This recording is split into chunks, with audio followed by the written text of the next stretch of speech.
Does anyone remember the low-fat craze? It was everywhere, especially in the 1980s and 1990s.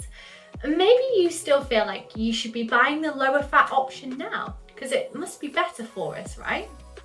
Well, no, in fact. Fat is not bad. Let's just recap on why we actually need fat in our bodies and for our health. So fats provide us with energy.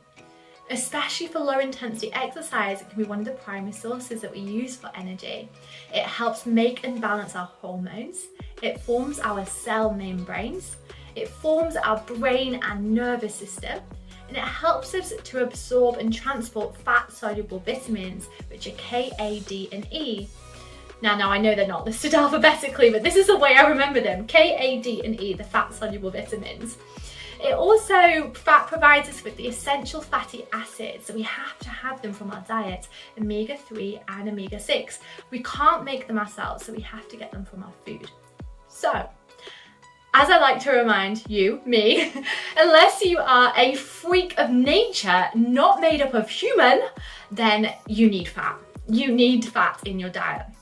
And what we see with the 1980s and 1990s low-fat craze was not good. And this craze hit mainly countries with the standard Western diet.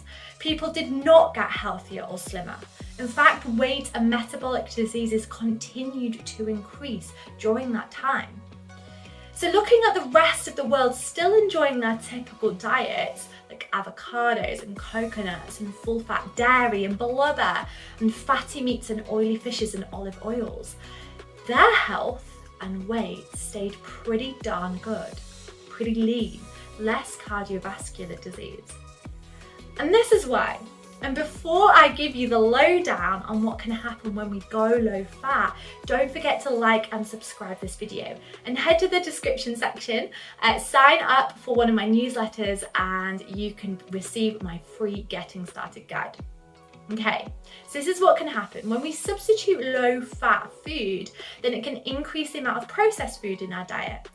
When we focus on solely bad food, we're not necessarily thinking about the overall nutritional quality.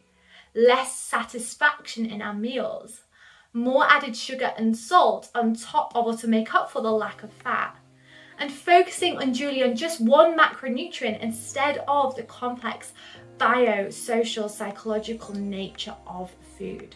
Because really, when we consider our diets, and this would help many of us, not just in our fat intake, we should be considering not just what we eat.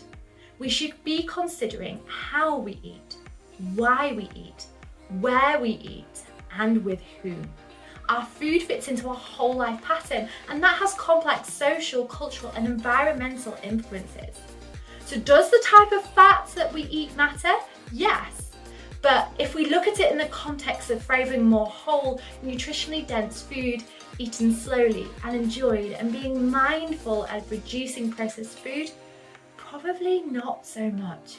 Not as much as maybe we've been brought up to believe.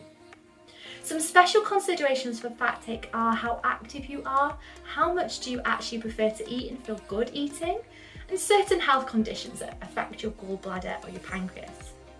Because when we tend to take the bigger picture, the smaller details tend to actually just take care of themselves. Head to the comments section and let me know what you've most found useful about that.